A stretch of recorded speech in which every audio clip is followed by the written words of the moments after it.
कि समाज में कथा न सुनने के कारण जो व्यथा उत्पन्न हुई है वो कथा सुनने के बाद ही समाप्त होगी।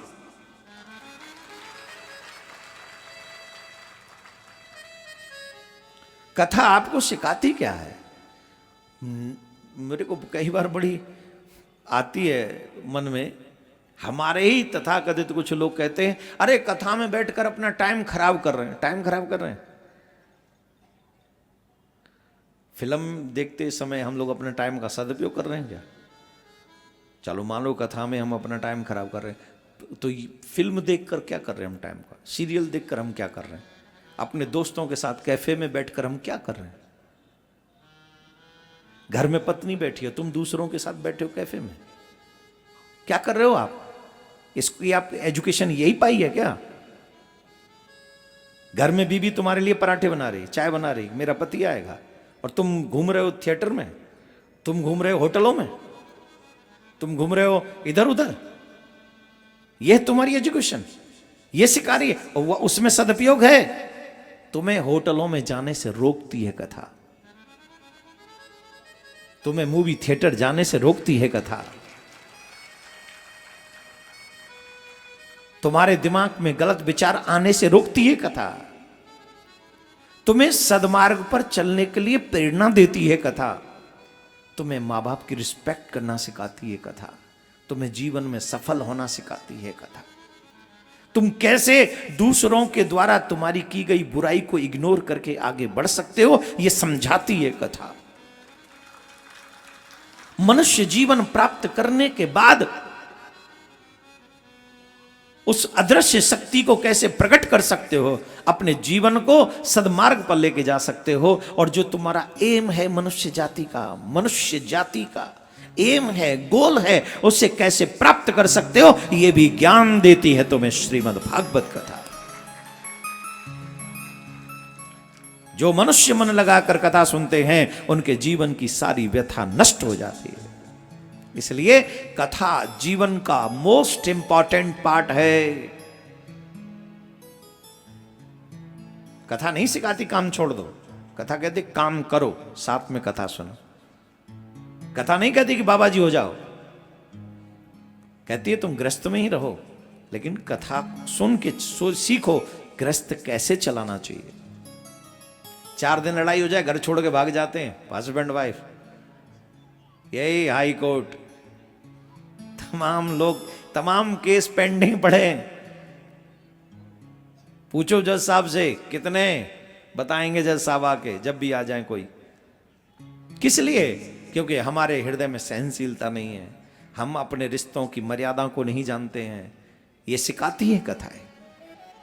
पर हां एक बात सच है, कथा सच्चे लोगों के लिए है, झूठे लोगों के लिए नहीं।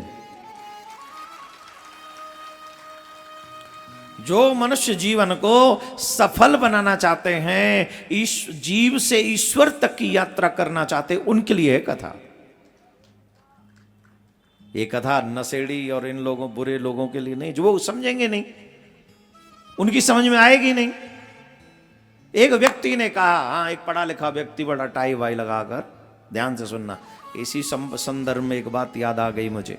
जो लोग कहते हैं ना कि ये कथा किस काम की, लोग कथा में बैठ के अपना टाइम खराब करते हैं, सुनिए हम सिखा देते हैं आपको। ये कथा का मैं तो तुम जैसे लोग नहीं समझोगे, कभी नहीं। रीजन सुनो, अभी बताते, कहानी बहुत अच्छी। एक व्यक्ति महात्मा के जंगल से जा रहा था, पढ़ा लिखा टाई वाई बांधा हुआ था, बड़ा गजब का आदमी था, बोले कोई बिजनेस में रहा होगा, अच्छा खासा पढ़ा लिखा था। उसने देखा कि एक जंगल में एक पेड़ के नीचे एक महात्मा बैठे हैं, तन पे कोई कपड़ा नहीं, भस्म रमाए हुए, माथे पे सुंदर तिलक दिख रहा है, लंगोटी पहने हुए हैं, बस लंबी लंबी जटाएं हैं, दाढ़ी मूछ बड़ी हुई है, तेज उनके चेहरे पे है, लेकिन काफी लोग उन्हें प्रणाम कर रहे हैं, आ रहे हैं जा रहे हैं, आ रहे हैं जा रहे हैं, और उन्हें किसी से मतलब नहीं, वो आराम से बैठे हुए।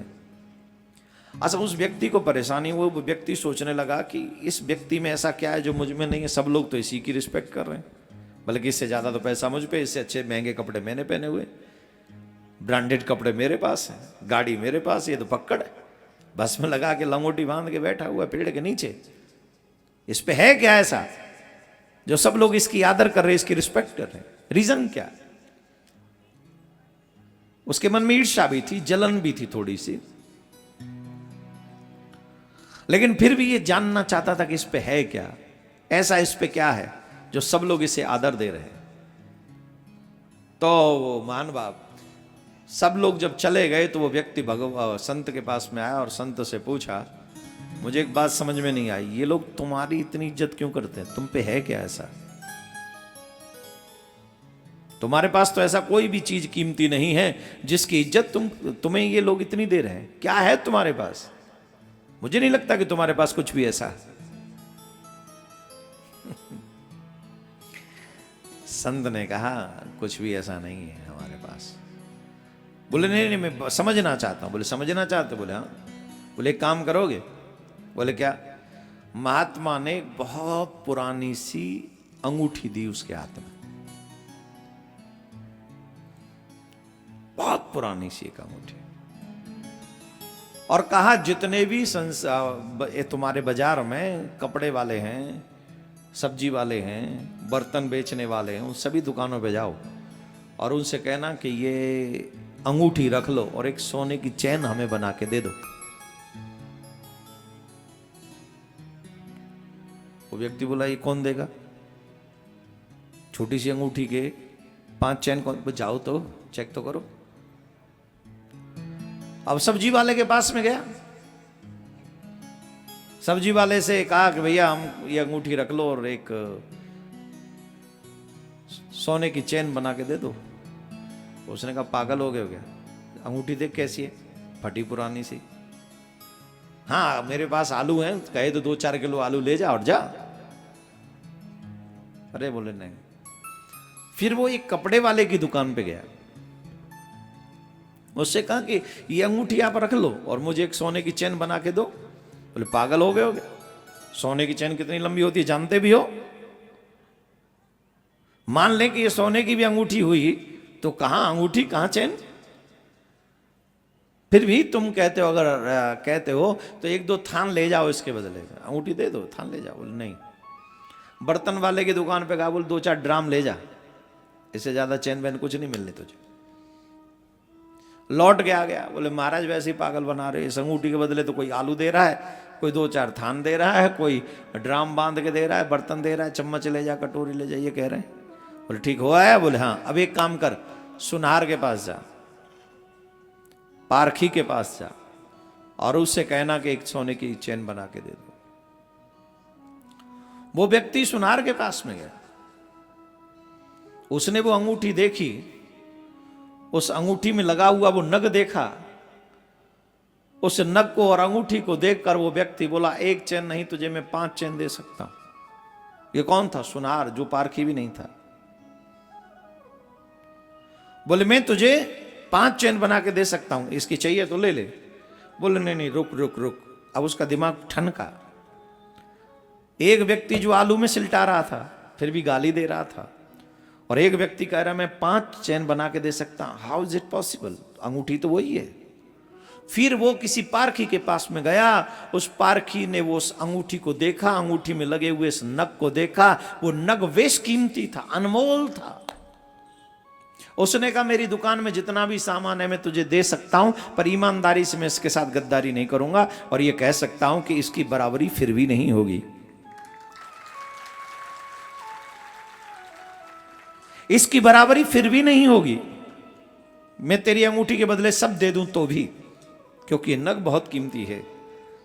लौट कर आया, उस व्यक्ति ने कहा मेरी समझ में एक बात नहीं आई महाराज, एक आलू वाला आलू देने में भी गाली दे रहा था, और एक पारखी व्यक्ति कह रहा है कि मैं अपना पूरा सामान भी दे दूंगा तो भी बराबरी नहीं होगी। क्या डिफरेंस है? चीज तो वही है ये। बोले वही है, पर फर्क है ज्ञान का। एक व्यक्ति इसके मोल को जानता है और एक व्यक्ति इसके मोल को जानता नहीं है। जो जानता नहीं है वो गाली दे रहा है, और जो जानता है वो आदर दे रहा है। तुम कह रहे थे ना कि ये व्यक्ति, इतने लोग हमारा आदर क्यों करते हैं? ये जानते हैं कि ज्ञान का मोल क्या है। ये जानते हैं कि एक विचार इन्हें ईश्वर तक पहुंचा सकता है। एक विचार इनका कल्याण, इनका नहीं 100 पीढ़ियों का कल्याण कर सकता है। एक विचार जो सदगुरुदेव का, एक कोई संत महात्मा विद्वान व्यक्ति का एक विचार ये जीवन में धारण कर ले तो इन्हें इनकी 100 पीढ़ियां तर सकती हैं। और जो मूर्ख आदमी है, जिसे पता ही नहीं ज्ञान क्या है, जिसे पता ही नहीं भगवान का महत्व क्या है, जिसे पता ही नहीं जीवन अनमोल है, इसका मोल क्या है, जिसे ये नहीं पता, वो तो जब देखते कथा पंडा लग रहा है, वो जब देखते कोई संत आया है, जब देखते कोई महात्मा आया है, तो उसे देखते गाली शुरू कर देते। क्यों? वो खुद नहीं जानते सत्संग का मोल क्या है, संत के मिलने का मोल क्या है, ज्ञान का मोल क्या है, वो नहीं जानते।